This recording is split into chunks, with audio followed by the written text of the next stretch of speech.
ایک شخص ہے جس کا نام ڈاکوؤں کی فہرست میں ہے، جس کا نام فضیل ابن عیاض ہے۔ فضیل ڈاکو وقت کا بڑا ڈاکو ہے۔ ایک مرتبہ جنگل میں ڈکیتی کے لیے نکلے۔ کوئی قرآن پڑھنے والا قاری قرآن پڑھ رہا ہے۔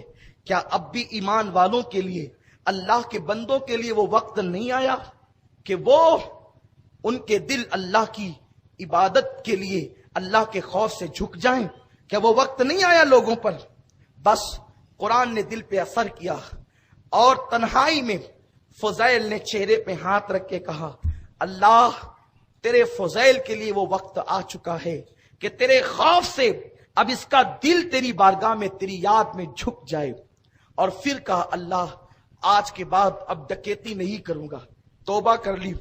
توبہ کر کے رات کے آخری پہر میں جنگل سے نکل کر شہر کی طرف آ رہے تھے تو جنگل کے کنارے پر دیکھا ایک قافلہ ہے۔ رات میں فضیل چھپے ہوئے تھے، توبہ کر لی تھی اور چھپے ہیں جنگل کے کنارے کی طرف، کیونکہ اب بستی میں جانا ہے، اب جنگل میں نہیں رہنا ہے۔ تو جنگل کے کنارے پر ایک قافلہ تھا، وفد تھا۔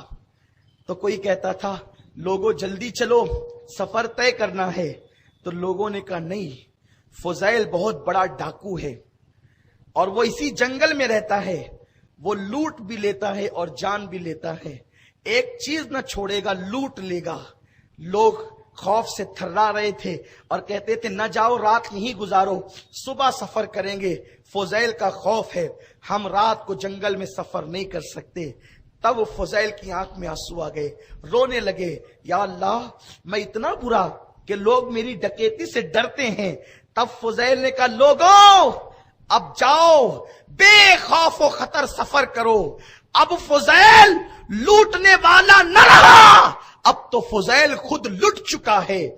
اب جاؤ، فضیل لٹ چکا ہے، وہ تمہیں نہیں لوٹے گا، بے خوف و خطر سفر کرو۔ اور اتنا روئے، مولا مجھے معاف کر دے، مولا مجھے معاف کر دے۔ وہی فضیل ابن عیاض جب توبہ کرتے ہیں اور توبہ کر کے پھر مکۃ المکرمہ کا سفر کرتے ہیں، وہاں مجاوری اور جاروب کشی کرنے لگتے ہیں، پھر توبہ کے بعد اسی فضیل کی شان یہ ہو جاتی ہے کہ فضیل لاکھوں حدیثوں کے حافظ ہو جاتے ہیں، اللہ کے ولی ہو جاتے ہیں۔